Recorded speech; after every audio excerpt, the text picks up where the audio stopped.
दोस्तों नमस्कार, जय श्री राम, जय गंगा मैया की। हमारे साथ मध्य प्रदेश से जिला नरसिंहपुर के महंत ब्रह्मचर्य व्रत धारण किए हुए स्वामी राजकिशोर दास जी मौजूद हैं। हम उनसे वार्ता करते हैं और उनसे सनातन के संबंध में और इस महाकुंभ के बारे में जानकारी करना चाहते हैं कि क्या इस महाकुंभ का क्या महत्व है। गुरुदेव जी प्रणाम। मैं आपसे जानना चाहता हूं कि इस महाकुंभ का क्या हिंदू धर्म में या सनातन धर्म में महत्व है। हाँ, तो सनातन का तात्पर्य यह है सन भव सनातन चासो धारियति प्रजा ये इनसा धर्म। तो यानी ये मनुष्य का बनाया हुआ कोई धर्म नहीं है जी। यह परमात्मा के द्वारा ही उद्धृत धर्म है। तो इस धर्म का नाम सनातन है, यानी सन भव, यानी स्वयं यही परमात्मा के द्वारा प्रचलित है। तो इसमें देव और दानव और मानव ये तीन संस्थाएं हैं। तो मनु महाराज मनु के द्वारा मानव संस्था आरंभ होती है और दनु के द्वारा दनु संस्था यानी दानव संस्था आरंभ होती है और द्वितीय माता के द्वारा दैत्य संस्था चालू होती है। इस प्रकार हमारे देश में तीन संस्थाएं अनादिकाल से प्रचलित हैं, यानी दैव संपदा, आसुरी संपदा, मानवीय संपदा। तो मानवीय संपदा की सुरक्षा के लिए परमात्मा के बार बार अवतार हुआ करते हैं। अवतार का मतलब है अवनिम रक्षति एवं अवतार है, जो संपूर्ण पृथ्वी की सुरक्षा संपन्न हो सके तो उसका नाम अवतार है।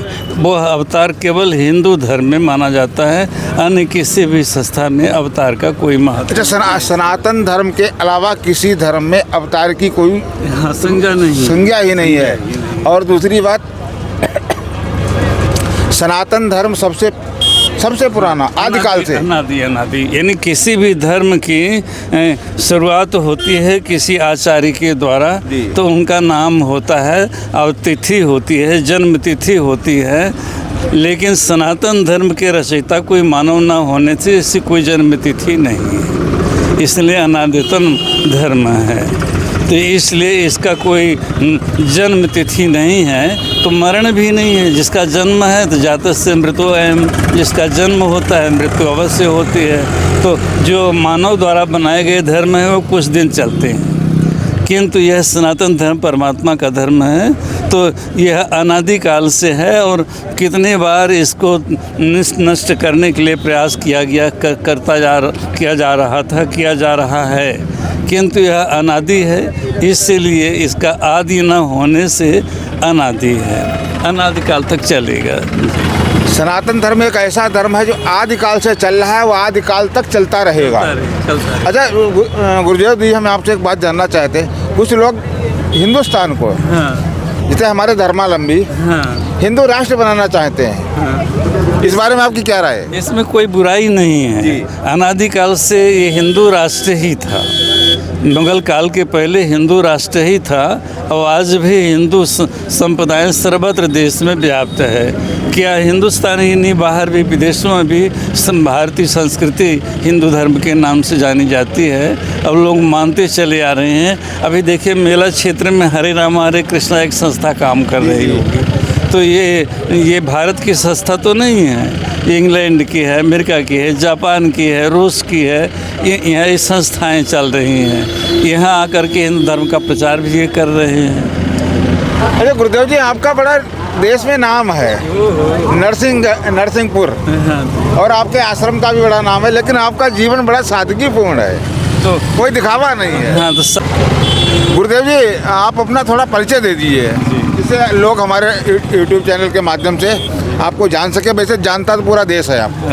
सनातन धर्मावलंबी माता पिता थे, तो माता पिता के आदर्श संस्कारों से इस शरीर में मतलब वो संस्कार तो स्वाभाविक है आना। तो सनातन धर्म संबंधी होने से ब्राह्मण शुक्ल परिवार में वशिष्ठ गोत्र में मेरा जन्म हुआ है, जो मर्यादा पुरुषोत्तम भगवान श्री राम के गुरुकुल कहा जाता था, वशिष्ठ जी महाराज। जी। तो वशिष्ठ जी महाराज के कुल से ही इस शरीर का जन्म हुआ है। तो सरजू पारीण ब्राह्मण हैं और अच्छा, ये एज आपकी 100 के ऊपर होगी? हाँ जी, हाँ 90 में चल रहे 90 में हैं चल जी, रहे हैं। हाँ जी ये 90। राजकिशोर जी गुरुदेव जी महाराज हैं, नरसिंहपुर मध्य प्रदेश के, और इनकी एज शतक के करीब है, लेकिन सनातन धर्म की झंडा बुलंद किए हुए हैं। तो बहुत बहुत प्रणाम गुरु जी।